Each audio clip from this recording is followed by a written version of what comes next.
लगातार बच्चों के कमेंट्स आ रहे थे कि भैया एम्स को लेके क्या पढ़ा जाए। तो मैंने प्रॉमिस किया था आपसे कि मैं बहुत सारे वीडियोस ऐसे सेपरेटली बना चुका हूं जहां पे मैंने फिजिक्स, केमिस्ट्री, बायो के हाईली वेटेज वाले चैप्टर्स के बारे में डिस्कस किया था। बट आज इस वीडियो में कुछ अलग, कुछ नया होने वाला है।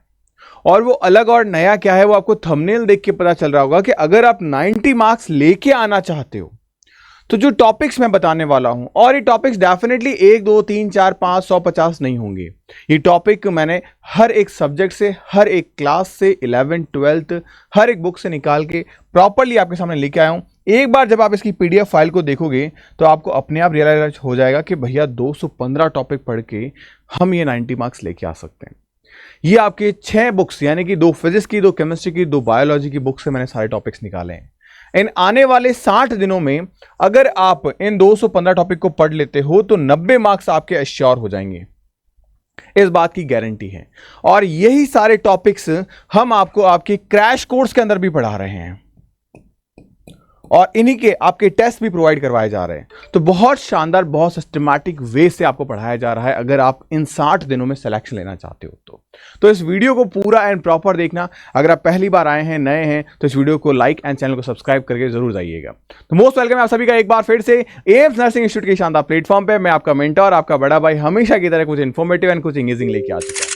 सबसे पहले चलते हैं हमारे टेलीग्राम पे, जिसको ज्वाइन करना मस्ट है, कंपल्सरी है। और इसके आगे है आपका सरप्राइज। इसको ज्वाइन करना कंपल्सरी क्यों? क्योंकि यहां पे मैं आपको दे रहा हूं टॉप 1000 प्लस एमसीक्यू क्वेश्चंस की पीडीएफ। जैसा कि मैंने बताया कि मैं बायो और केमिस्ट्री की पीडीएफ अपलोड करवा चुका हूं, आप जाके देखिएगा टेलीग्राम पे। अगर लोगों को टेलीग्राम का लिंक नहीं मिल रहा है तो सिंपली आप टेलीग्राम पे जाके सर्च करिए एम्स नर्सिंग इंस्टीट्यूट, आपको मिल जाएगा। एंड साथ ही साथ में आपको यहां पे मैं आज या कल मैं अपलोड करने वाला हूं फिजिक्स के टॉप 1000 इंपॉर्टेंट एमसीक्यूज। अब जो सरप्राइज है वो क्या है? सरप्राइज ये है कि मैं आपके लिए लेके आ चुका हूं एक free test series for the AIIMS BSc nursing. ये फ्री टेस्ट सीरीज में मैं आपको टेस्ट दूंगा। और इस टेस्ट को कैसे दोगे आप? अगर लेट सपोज आपके पहले टेस्ट में 50 मार्क्स आते हैं तो दूसरे टेस्ट के गैप के दौरान आपको अपने नंबर को 10 मार्क्स से इंक्रीज करना है। फिर आपको तीसरे टेस्ट में 10 मार्क्स से इंक्रीज करना है। अगर आप इतना भी करते जाते हो तो एट द एंड 5 टेस्ट तक आपका जो स्कोर है वो 90 हो जाएगा, 90 मार्क्स। और आप अपने स्कोरिंग ग्राफ को इस तरीके से ऊपर लेके जा सकते हो। बट भैया ये टेस्ट मिलेगा कहां हमें? ये एक बहुत जेन्युइन सा क्वेश्चन है। और ये टेस्ट मिलेगा आपको, कैसे अटेंड कर पाओगे? Download the app J academy for nursing. कहां मिलेगी ये? प्ले स्टोर पे जाके सर्च करिए या डिस्क्रिप्शन बॉक्स में लिंक दे रखा है। आपको ऐप को लॉगिन करना है अपने नंबर से। फिर लेफ्ट साइड में ऐसे 3 लाइंस बनी होगी, इन 3 लाइंस पे क्लिक करोगे तो यहां पे आपको क्या मिलेगा? फ्री मटेरियल का सेगमेंट मिलेगा।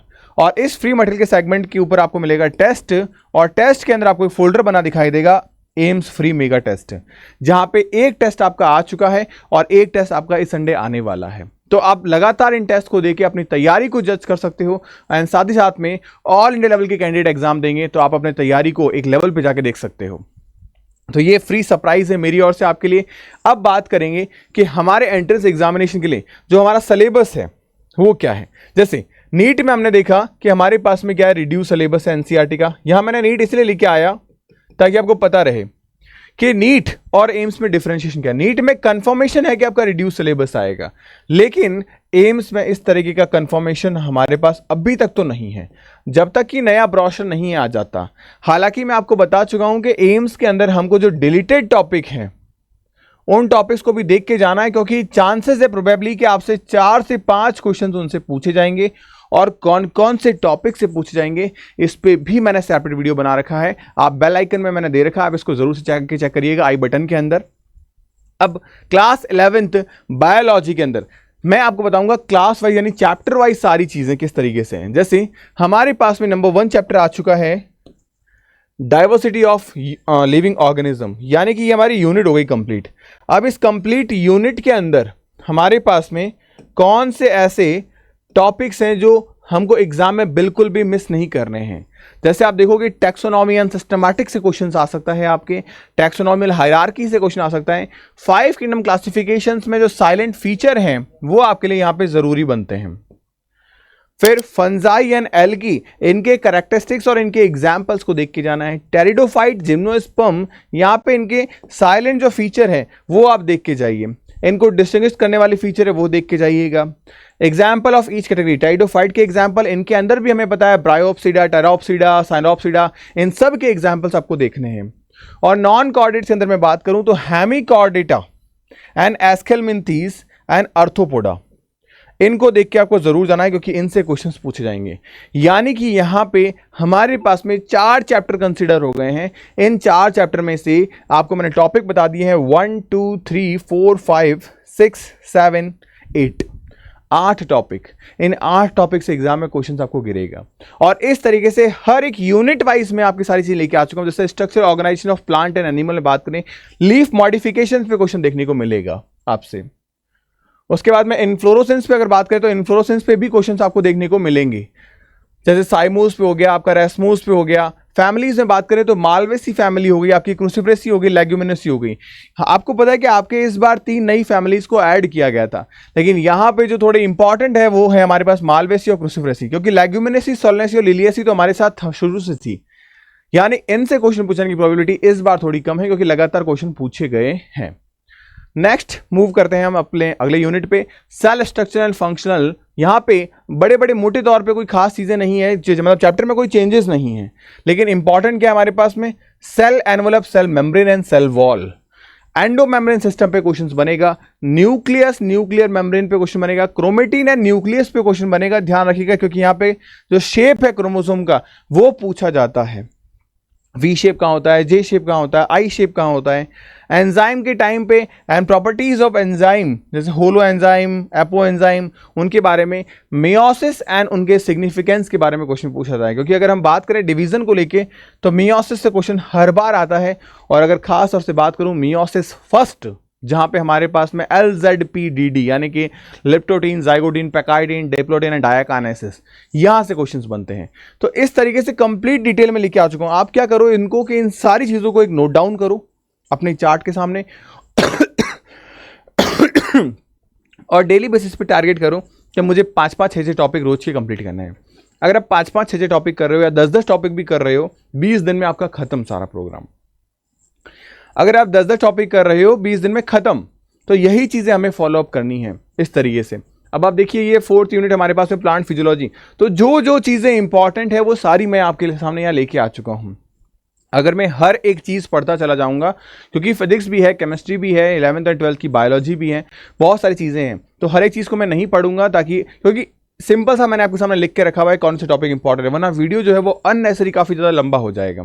तो ये PDF आपको हमारे टेलीग्राम पे मिल जाएगी, जरूर से आप इसको देख लीजिएगा। और ज्यादा बेहतर आपके लिए ये रहेगा कि आप इस PDF से जो ये मैंने पॉइंट्स लिखे हुए इसको आप लिख कर अपने सामने चिपका लो और रोज 10-10 टॉपिक का टारगेट करो। अगर 10 का नहीं कर पा रहे हो तो ये करिए कि आप एक यूनिट खत्म करो, रोज डेली 1 यूनिट खत्म करो, उससे भी चीजें आसान होगी आपके लिए। बट यूनिट खत्म करने से आप चीजों को थोड़ा और आगे तक लेके चल जाओगे। मेरे हिसाब से अगर आप चीजों को जल्दी करना चाह रहे हो तो फिर आप डेली बेसिस पे 10 टॉपिक को करो। जैसे लेट सपोज यहां 10 टॉपिक है तो इस यूनिट को आज खत्म कर दिया, तो ये चीज आप फॉलो करो। अगर इस तरीके से आप फॉलो करोगे डेफिनेटली मैं आपसे प्रॉमिस करता हूं आप 90+ स्कोर करके आओगे।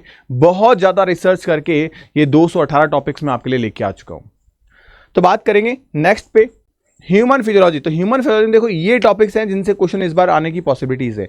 अब 7 चैप्टर्स हैं हमारे पास, उसमें से हमारे कुछ चैप्टर रिड्यूस हो चुके हैं, उसके बावजूद मैंने 12 क्वेश्चंस के टॉपिक निकाल के रखे हैं कि 12 क्वेश्चंस इन टॉपिक से पूछे जा सकते हैं। और प्रॉपर्ली हर एक चीज मैंने आराम से डिटेल से लिखी है आपके साथ में। तो ये 11th हमारी खत्म हो गई। अब बात करें 12th को लेके, तो 12th में देखो हमारे पास रिप्रोडक्शन में हमारे पास में 4 चैप्टर आते हैं, जिसमें से एक हमारा जो इनिशियल चैप्टर है रिप्रोडक्शन इन ऑर्गेनिज्म, जो हट चुका है। तो उसके बाद 3 चैप्टर में से ये 15 टॉपिक है जहां से क्वेश्चंस बन सकते हैं। तो इन 15 टॉपिक्स को आपको जरूर देख के जाना है। जैसे टॉपिक हो जाए कि हाँ सर ये मैंने पढ़ा फ्लावर स्ट्रक्चर में उससे कुछ भी आएगा मेरा हो जाएगा, तो इसको टिक कर दिया, इस तरीके से पढ़ो। फिर हमने आगे यहाँ पे देखो डबल फर्टिलाइजेशन हो गया, मेरा क्लियर हो गया। अगर हम पढ़ रहे हैं ह्यूमन रिप्रोडक्शन तो male and female reproductive system, अगर इससे रिलेटेड जैसे हमारे पास कौन से एक्सेसरी डक्ट है, कौन सी ट्यूब्स हैं, कौन प्राइमरी है, कौन सेकेंडरी है, उनका पाथवे क्या है, इस तरीके की सारी चीजें अगर हमने कर ली तो खत्म मामला। तो इसको टिक कर दो, पॉइंट नंबर 9 हमारा हो चुका है। इस तरीके से अगर आप चीजों को करोगे तो बहुत अच्छी सी चीजें होने वाली है। फिर हम देखो जेनेटिक्स एंड इवोल्यूशन, एक अपने आप में बहुत ज्यादा इंपॉर्टेंट चैप्टर है ये, लेकिन यहां पे देखो चीजों को मैंने एकदम मॉडिफाई करके बहुत अच्छे तरीके से रखा हुआ है, सारी चीजें ध्यान रखिएगा। उसके बाद में आई थिंक यहाँ पे कुछ मिस्टेक हो रही है ना। ओके राइट, मैं यहाँ पे मैंने ये टॉपिक नहीं रखे, कॉपी पेस्ट हो गया है। तो इस पर्टिकुलर पीडीएफ को मैं आपके साथ में शेयर कर दूंगा, जब मैं पीडीएफ को अपलोड करूंगा तो इसको मैं करेक्ट करवा दूंगा कि यहाँ पे वही टॉपिक होंगे। आई थिंक मुझे जहां तक याद है जेनेटिक्स एंड इवोल्यूशन से 17 टॉपिक हैं जो मैंने चूज किए हैं। तो 17 टॉपिक की जो लिस्ट है वो मैं आपको यहाँ पे देके फिर अपडेट में आपको यहाँ करवा दूंगा। फिर देखो बायोलॉजी में ह्यूमन वेलफेयर के बारे में बात करते हैं, human health and disease, pneumonia, dengue, HIV, AIDS, इनको पढ़ के जाना है। Basic concept of immunology and vaccination को पढ़ के जाना है। कैंसर के cause, type and treatment, drug alcohol के बारे में, ये बेसिक चीजें हैं जो आपको कवर करके जानी है। बायोटेक्नोलॉजी में देखो ये हमारे पास में वो चुनिंदा 5 टॉपिक्स है जिनको आपको देख के जाना है। इन 5 टॉपिक से एग्जामिनेशन के अंदर क्वेश्चन 100% आने वाला है। फिर देखो इकोलॉजी के अंदर, तो अब इकोलॉजी में हमारे पास में 3 चैप्टर आते हैं मोटे मोटे तौर पे, क्योंकि एक चैप्टर आपका रिड्यूस हो चुका है। तो यहाँ पे इन 3 टॉपिक से ये वो पॉइंट्स है जहाँ से क्वेश्चंस बनेंगे आपके, चाहे वो सक्सेशन को लेके हो, चाहे वो फंक्शन को लेके हो, चाहे वो हमारे पॉपुलेशन एट्रीब्यूट्स को लेके हो, क्योंकि जो सबसे ऊपर लिखा गया है वो उतना ही ज़्यादा ज़रूरी है हमारे एग्जामिनेशन के पॉइंट ऑफ व्यू से। तो ये बायोलॉजी हमारा खत्म हो चुका। अब हम आते हैं 11th के फिजिक्स के ऊपर। तो 11th के फिजिक्स में आप देखो हमारा जो फर्स्ट यूनिट है वहाँ पे ये कुछ पॉइंट्स हमारे लिए बहुत ज़्यादा ज़रूरी हैं, इनसे क्वेश्चंस आने की पॉसिबिलिटी ज़्यादा है। अब देखो जैसे ये हमारे पास सबसे इजी और फंडामेंटल यूनिट है, तो यहाँ पे क्या क्वेश्चन पूछ सकता है, जैसे लीस्ट काउंट आपसे पूछा जा सकता है, सिग्निफिकेंट फिगर पूछा जा सकता है, कि ये पूछे जाते हैं।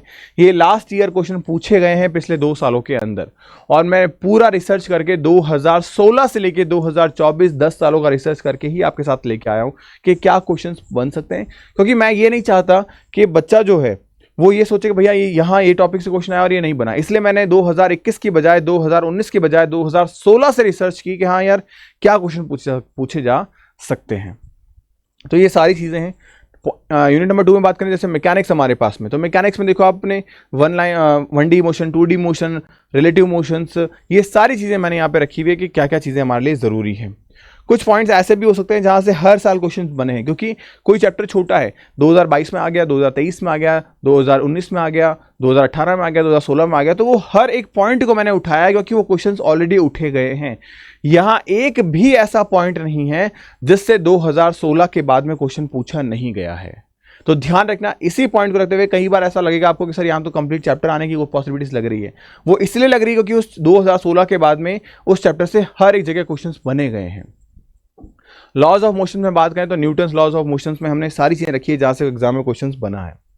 फिर वर्क एनर्जी थ्योरम पे कहां से क्वेश्चंस बने गए हैं वो भी मैंने आपके सामने रखे हैं। रोटेशन मोशन पे कौन कौन से टॉपिक्स इंपॉर्टेंट है वहां से मैंने सारी चीजें रखी है। ग्रेविटेशन के अंदर कहां से क्वेश्चंस बने हैं वो भी मैंने आपके सामने रखे हैं। Then properties of solid and liquid, ये हाल फिलहाल के दिनों में बहुत इंफेसाइज टॉपिक है, मतलब इससे क्वेश्चंस बहुत ज्यादा बनने लगे हैं 2019 के बाद से। तो 2019 के बाद में इन टॉपिक से ही क्वेश्चंस बने हैं, इसके अलावा क्वेश्चंस नहीं बने हैं, ध्यान रखिएगा। हाँ, ये एक ऐसा टॉपिक है जहां से क्वेश्चन जो है थ्योरेटिकल भी बनते हैं। थर्मोडायनेमिक्स, ये थर्मोडायनेमिक्स की जो लॉ है, first, second and 0th law, यहां से क्वेश्चंस बने हैं, और ये भी एक ऐसा टॉपिक है जहां से न्यूमेरिकल के साथ साथ थ्योरेटिकल क्वेश्चंस भी बने हैं। फिर बात करें केमिकल काइनेटिक्स ऑफ थ्योरी, यानी कि अपना केटीजी हो गया, तो केटीजी में क्या क्या चीजें बन रही है वो मैंने आपके सामने रखी हुई है सारी चीजें। फिर ऑसिलेशन के बारे में, ऑसिलेशन एक ऐसा चैप्टर जो हाथ पैर फुला देता है, क्योंकि एम्स में एक अच्छे लेवल का सवाल आता है। यहाँ पे जो बोलते हैं ना यार एक टफेस्ट सवाल था, एक अच्छा सवाल था, वो अच्छा सवाल आता है ऑसिलेशन वाले चैप्टर से। तो अगर आपको लगता है कि आपके लिए ये ईजी है तो आप इसको कर सकते हैं फेजर डायग्राम वगैरह से, और नहीं तो फिर आप इस चैप्टर को स्किप भी कर सकते हैं मेरे अकॉर्डिंग, क्योंकि अच्छे लेवल का क्वेश्चन आता है। बट हाँ, रफली आप जरूर पढ़ के जाइएगा, जैसे कि टाइम ऑफ पेंडुलम के बारे में हो गया, ठीक है, ये सब चीज़ें जरूर पढ़ के जाइएगा। फिर हम आ जाते हैं क्लास 12 जो कि इजी है, कंप्लीट इजी है। फिजिक्स क्लास 12 से बहुत आसान पूछी जाती है। यहाँ पे ये पहला चैप्टर हमारा इलेक्ट्रोस्टेट, जिससे ये सारे जो इंपॉर्टेंट पॉइंट्स है वो मैंने रखे हुए हैं। फिर हमारे पास करंट इलेक्ट्रिसिटी, ये एक ऐसा चैप्टर जो बहुत ज़्यादा आसान, इसके साथ साथ बहुत ज़्यादा स्कोरिंग भी है। मतलब इस चैप्टर से क्वेश्चंस के आने की पॉसिबिलिटीज अदर चैप्टर्स के कंपैरिजन में थोड़ी ज़्यादा रहती है, 2 क्वेश्चन तक पूछ लेते हैं कभी कभी इससे। तो ये एक अच्छा चैप्टर बनता है हमारे लिए। फिर magnetic effect of current and magnetism के अंदर मैंने सारी चीज़ें आपको दे रखी है। इलेक्ट्रोमैग्नेटिक इंडक्शन एंड एसी के अंदर मैंने सारी चीज़ें आपको बता रखी है क्या है क्या नहीं है। फिर EMW के अंदर मैंने आपको सारी चीज़ें बताई है, यहाँ पे क्या चीज़ें हैं। ऑप्टिक्स में मैंने सारी चीज़ें आपको बता रखी हैं। और यहाँ पे dual nature of matter and radiation के बारे में है, एटम एंड न्यूक्लियाई के बारे में हो गया, इलेक्ट्रॉनिक डिवाइसेस के बारे में हो गया। तो यहाँ पे हमारी जो फिजिक्स है वो कंप्लीट हो गई। बट फिजिक्स में आपने देखा क्लास 12 जो है वो कंप्लीट ऑलमोस्ट हमारे साथ पूरी की पूरी आ गई है सर। मतलब क्लास 12 में आपने ऐसा कोई टॉपिक छोड़ा ही नहीं है जो शायद नहीं आया हो, मतलब चैप्टर पूरा का पूरा डाल दिया आपने। वो इसीलिए डाला गया क्योंकि क्लास 12 जो है वो ज़्यादा इंपॉर्टेंट है। मैंने आपको क्या बताया था, 2024 से पहले जो है एम्स का ऐसा प्रॉपर्टी था कि वो 12th को वेटेज ज़्यादा देता था, तो इसीलिए 12th के हर एक सेगमेंट से क्वेश्चन आ रखे हैं। 2024 में चीज़ों को जस्ट बदला गया और यहाँ पे 11th का वेटेज जो है वो एज कंपेयर टू 12 ज़्यादा दिया गया। तो यहाँ पे जो चीज़ें थी इसके अकॉर्डिंग ही मैंने आपके सामने सारी चीज़ें रखी हैं, तो इसको लेके परेशान या पैनिक मत होइएगा। बात करें केमिस्ट्री को लेके, केमिस्ट्री को मैंने डिवाइड कर दिया है 11th के फिजिकल ऑर्गेनिक एंड इनऑर्गेनिक को लेके, 12th के फिजिकल ऑर्गेनिक एंड इनऑर्गेनिक को लेके। बात करें सबसे पहले बेसिक कॉन्सेप्ट ऑफ केमिस्ट्री के अंदर, तो यहाँ पे फिजिकल में देखो आपको मोल कॉन्सेप्ट के अंदर क्या क्या चीज़ें पूछी जा सकती है, वहाँ पे क्वेश्चंस बने हैं आपके। यहाँ थियोरेटिकल क्वेश्चंस भी बन जाते हैं, इजी बनते हैं। स्ट्रक्चर ऑफ एटम के अंदर मैंने सारे क्वेश्चंस आपके डाल रखे हैं कि क्या क्या चीज़ें आपके लिए जरूरी है। उसके बाद बात करें नेक्स्ट पॉइंट पे हम क्लासिफिकेशन ऑफ एलिमेंट को लेकर, यानी कि पीरियोडिक टेबल को लेके। तो पीरियोडिक टेबल में क्या क्या क्वेश्चंस बन सकते हैं वो भी मैंने सारे प्रॉपर्टीज यहाँ पे रखी हुई कि क्या क्या हमारे लिए ज़्यादा ज़रूरी हैं, चाहे वो डॉमिनेट को लेके हो या मॉडर्न पीरियोडिक टेबल की हिस्ट्री तक सारी चीज़ें लेके हो। फिर बात करें क्लास 12 के फिजिकल केमिस्ट्री को लेके, तो क्लास 12 के अंदर केमिकल बॉन्डिंग हमने निकाल दी है इनऑर्गेनिक के अंदर। फिर आप देखोगे यहाँ पे state of matter gases equation के अंदर निकाल दी है। तो ये सारे पॉइंट्स मैंने कंसिडर कर लिए हैं यहाँ पे इक्विलिब्रियम के अंदर। अब इक्विलिब्रियम एक ऐसा चैप्टर है जो थोड़ा इजी होता है, लेकिन हाँ यहाँ पे जो चीज़ें हैं केमिकल और आयनिक के अंदर, केमिकल में इजी जाती है, आयनिक में थोड़ा सा मुश्किल चला जाता है। तो आयनिक को पढ़ना बहुत ज़्यादा ज़रूरी है अगर आप क्वेश्चन बनाना चाहते हो, कि आयनिक में थोड़े से अच्छे लेवल के सवाल आते हैं। जैसे फिजिक्स में मैंने कहा एसएचएम में है, वैसे ही यहाँ पे आयनिक इक्विलिब्रियम पे अच्छे क्वेश्चन बनते हैं, चाहे वो आयनिक हो या फिर इलेक्ट्रोकेमिस्ट्री चैप्टर हो। उसके बाद बात करें रेडॉक्स रिएक्शन, इजी है। हालांकि ये चैप्टर जो है वो कहीं ना कहीं हट चुका है, बट इससे क्वेश्चंस पूछे गए हैं। फिर हम बात करें इनऑर्गेनिक केमिस्ट्री के अंदर, तो यहाँ पे आपसे मॉडर्न यानी कि आपका जो पीरियोडिक टेबल का जो हिस्सा है 11th का, वो यहाँ पे पूछा गया है। क्लास 12 की इनऑर्गेनिक में बात करें तो हमारे पास पी ब्लॉक आ चुका है। पी ब्लॉक के कुछ सेगमेंट जो है, जैसे 5 ग्रुप है हमारे पास में, तो उनको हटाया गया है, बट क्वेश्चंस पूछे गए हैं, उनको मैंने यहाँ पे कंसिडर किया है। फिर हम बात करें डीएफ ब्लॉक के अंदर, तो डीएफ ब्लॉक में कहाँ से क्वेश्चन पूछे गए, जैसे कि आप देखो यहाँ पे पोटेशियम डाइक्रोमेट से क्वेश्चन बना गया है, पोटेशियम पर मैग्नेट से क्वेश्चन बना गया है। तो जहां जहां से क्वेश्चंस बने हैं वहां मैंने सारी चीजें लिखी है। आप ध्यान रखना ये पूरा का पूरा स्लाइड भरा हुआ है, इसे लेके ये मत सोचना कि पूरा चैप्टर आ गया है, या पूरा चैप्टर नहीं आया है। स्पेशली मैंने जो है K2Cr2O7 के बारे में, पोटेशियम डाइक्रोमेट के बारे में बताया कि क्या क्वेश्चन पूछा गया है। तो इस तरीके से क्या है कि आपको सारी चीजें पता चल जाएगी किस क्या क्या चीजें मुझे पढ़नी है, क्या क्या चीज मुझे स्किप करनी है। फिर बात करें कोऑर्डिनेशन कंपाउंड को लेके, जैसे कोऑर्डिनेशन कंपाउंड एक ऐसा चैप्टर जो कोई भी इंडिया का एग्जाम हो वह हर जगह अपना वेटेज रखता है और अच्छा खासा वेटेज रखता है, काफी इजी भी है ये। अब यहाँ पे देखो आपको atomic radius, colour, catalytic behaviour किसी पर्टिकुलर कंपाउंड्स के, पोटेशियम डाइक्रोमेट फिर से आ चुका है यहाँ पे। तो ये सारी चीजें हमसे बेसिकली पूछी जाती है कि क्या क्या चीजें हमारे लिए जरूरी है। नेक्स्ट बात करें हम, अगर हमारे पास में ऑर्गेनिक केमिस्ट्री क्लास 11th की, तो ऑर्गेनिक केमिस्ट्री में हमारे पास में सबसे जो पहले चैप्टर्स आते हैं वो हाइड्रोकार्बन हो गया, हेलो एल्केन हो गया, हेलो एरिन्स हो गया। तो ऑर्गेनिक केमिस्ट्री अगर आपको कंडक्ट करनी है तो आप इजीली जो फोकस करो वो जीओसी फर्स्ट पे करो। अगर जीओसी फर्स्ट आपने बहुत अच्छे तरीके से कमांड कर लिया तो जीओसी का जो बाकी सेगमेंट है वो आप इजीली कर जाओगे, क्योंकि केमिस्ट्री में जिसका जीओसी फर्स्ट अच्छा हो गया उसका पूरा ऑर्गेनिक अच्छा हो गया, क्योंकि आपको ये पता चल जाएगा कि मैकेनिज्म या कोई रिएक्शंस हो क्यों रही है, उसके पीछे का कारण क्या है, कॉज पता चलने के बाद में चीजें आसान हो जाती है। तो यहाँ पे ये टॉपिक्स आपके लिए इंपॉर्टेंट है। फिर हम बात करें some basic principle for the organic chemistry, यानी जीओसी का सेगमेंट हो गया, चाहे वहां पे हमारे पास हाइपर कॉन्जुगेशन हो गया, हमारे पास रेजोनेंस हो गया, हमारे पास इंडक्टिव हो गया, ये सारी चीजें हमारे लिए जरूरी है। फिर हम बात करें हाइड्रोकार्बन, ये एक ऐसा चैप्टर जिससे क्वेश्चन थियोरेटिकल भी आता है और जिससे क्वेश्चन स्ट्रेट फॉरवर्ड आता है, यानी बहुत ज़्यादा आसान क्वेश्चन होते हैं। जैसे हमारे पास में ब्रोमीन वाटर रिएक्शंस हो गई, हमारे पास में ग्रिग्नार्ड रिएक्शंस की रिएक्शन हो गई, हमारे पास में टर्मिनल अल्काइन की रिएक्शंस हो गई, ये चीज़ें बहुत आसान पूछी जाती हैं यहाँ पे। उसके बाद में हम क्लास 11 के ऑर्गेनिक के बारे में बात करें तो हमारे पास में आ रहा है ऑर्गेनिक कंपाउंड हैलोजेंस के बारे में, यानी कि HX के बारे में या RX के बारे में। HX एंड RX के अंदर हमारे पास कुछ कंपाउंड है, जैसे कि मैंने नाम लिखा है यहाँ पे, क्लोरोफॉर्म पे क्वेश्चन बनेगा, DDT पे क्वेश्चंस बनेगा, तो इन पे क्वेश्चंस बनते हैं। और हेलो एरिन्स यानी कि हमारे पास में फिनॉल के ऊपर अगर एक्स है तो उससे क्वेश्चंस बनते हैं। ये हम सॉल्ट के फॉर्मेट में भी देखने को मिलता है, क्योंकि ये जो है वो EAR या ESR रिएक्शन परफॉर्म करते हैं।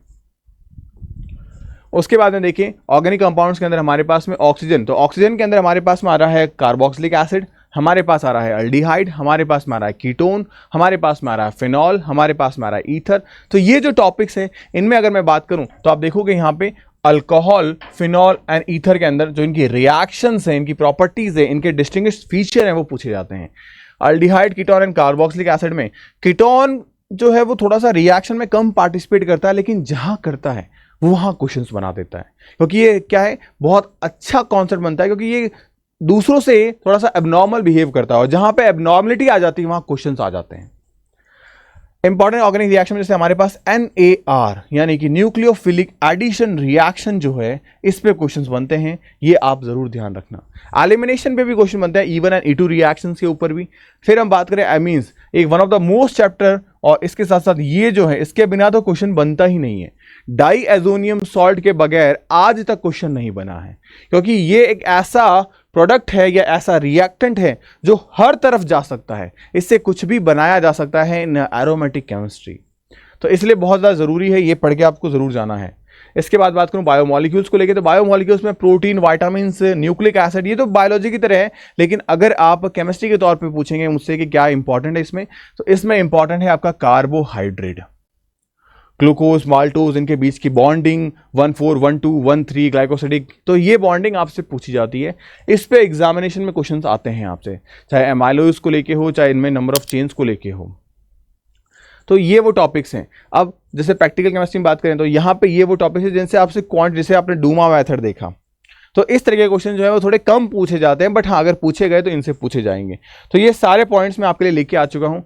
अब एक सही चीज़ ये कि भैया वीडियो थोड़ा सा लंबा होता जा रहा है, डेफिनेटली होता जा रहा है, क्योंकि मैंने सारी चीज़ें निकाल के रखी है आपके सामने, फिजिक्स की, केमिस्ट्री की एंड आपके बायोलॉजी की 11th एंड 12th की। बट 218 टॉपिक, और जैसे जैसे स्लाइड्स बढ़ती गई हमें ऐसा लगने लगा कि यार ये सब कुछ तो भैया आपने इंटायर सिलेबस दे दिया, बट ऐसा नहीं है। अगर आप इंटायर सिलेबस को डिटेल से देखोगे तो आपको बहुत बड़ा दिखाई देगा, क्योंकि आप जरा सोचो मेरी बात को, class 11th and class 12th को पढ़ने में आपको 2 साल लगे, उस 2 साल का सिलेबस हम 2 महीनों में पूरा कर रहे हैं।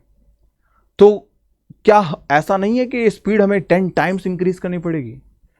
इसीलिए आपको ये थोड़ा ज्यादा बर्डन लग रहा है। लेकिन अगर हम सिस्टमैटिक वे से आपके फास्ट ट्रैक बैच के अंदर हो या उम्मीद 4.0 बैच के अंदर हो, अगर सिस्टमैटिक वे से चले, हम हर चैप्टर को आपको कम से कम 4 घंटे दे रहे हैं, और उस 4 घंटे के अंदर आपका entire chapter with the basic concepts, with the numericals complete हो रहा है। उससे बाहर मैं आपसे प्रॉमिस कर रहा हूं, गारंटी दे रहा हूं कि एक सिंगल क्वेश्चन बाहर नहीं आएगा अगर आप सिस्टमैटिक वे से पढ़ते हो। और इसके साथ साथ चैप्टर वाइज टेस्ट सीरीज भी मैं आपको इसी में प्रोवाइड करवा रहा हूं, एडिशनली कहीं जाने की आपको जरूरत नहीं है। हर एक चीज एम्स में हमें सिलेक्शन नहीं देना, मेरा मोटिव आपका सिलेक्शन कराना है ही नहीं, मेरा मोटिव है आपको रैंक दिलाना। सिलेक्शन हमने 2024 में ढेरों दिए, मोर देन 650 प्लस बच्चे हैं जो एम्स के अंदर जय अकेडमी से हैं। बट इस बार मेरा टारगेट है कि वो सारे बच्चे जो है वो 2 डिजिट रैंक में रहे, अंडर 10 के आसपास भी रहे, क्योंकि मेरा main motive step by step चलेंगे। बट अगर आप में से कोई रैंक 1 लेके आ रहा है तो वो मेरे लिए बहुत अच्छी बात होगी। तो ये सारी चीजें हैं जो आपको दी जा रही है। और एक मेरी और से ये चीज है कि अगर आपका सिलेक्शन हो जाता है तो आपको 100% रिफंड जो है वो दे दिया जाएगा फीस का। अगर आप एम्स में सेलेक्ट हो जाते हो तो आपको 100% जो है मनी बैक मिल जाएगा आपकी फीस का, अगर आप बैचेस में इनरोल हो तो। किस तरीके से बैचेस को इनरोल करना है, सिंपली आपको जय अकेडमी की एप्लीकेशन को डाउनलोड करना है प्ले स्टोर पे जाके, एंड स्टोर पे जाके आप जाइएगा तो आपको फास्ट ट्रैक में बैच मिल जाएगा ना, उम्मीद बैच मिल जाएंगे। इसके बाद में आपको आना है यहाँ पे पेमेंट के गेटवे पे। जब आप आओगे तो यहाँ पेमेंट कर सकते हो खुद के फ़ोन पे, जीपे से। अगर आपका खुद का फ़ोन पे जीपे नहीं है then you can scan the QR code, आप हमको कॉल करके QR कोड मांग सकते हैं। एंड ध्यान रखिएगा जब भी आप QR कोड को स्कैन करें तो हमेशा यहाँ पे जय अकेडमी का नाम आए तभी आपको पेमेंट करना है। ये चीज़ आप ध्यान रखिएगा ताकि किसी भी टाइप का कोई जो स्कैम हो वो ना हो। तो इसीलिए आप अगर अपनी तैयारी करने जा रहे हैं तो ये 60 दिन आपकी ज़िंदगी के सबसे ज़रूरी, सबसे इंपॉर्टेंट डेज हैं। ये 60 दिन आपके आने वाले 60 साल तक की जो जर्नी है आगे की, उसे चेंज कर देंगे। तो होपफुली वीडियो आपके लिए हेल्पफुल रहा होगा। थोड़ा लंबा ज़रूर बना है, बट हाँ, जो पढ़ने वाले हैं, जिन्हें चीज़ों को लेके थोड़ी सी नॉलेज है कि हाँ भैया आपने जो बताया वो बहुत सही बताया है, उन्हें पता है कि मैंने क्या चीज़ उनको निकाल के दी है। 218 टॉपिक और 90 मार्क्स की गारंटी। बट हाँ, जितना वीडियो बनाने के लिए मुझे मेहनत करनी पड़ी, उससे 10 गुना ज़्यादा मेहनत करनी पड़ेगी आपको इन वीडियोस के अंदर जो मैंने टॉपिक दिए इनको पढ़ने के लिए, तब जाके आप सिलेक्शन ले पाओगे। तो होपफुली वीडियो आपके लिए बहुत अच्छा रहा होगा। मिलते हैं नेक्स्ट वीडियो के अंदर, तब तक के लिए गुड बाय। पढ़ते रहिए, मुस्कुराते रहिए, स्टे हैप्पी, स्टे ब्लेस्ड।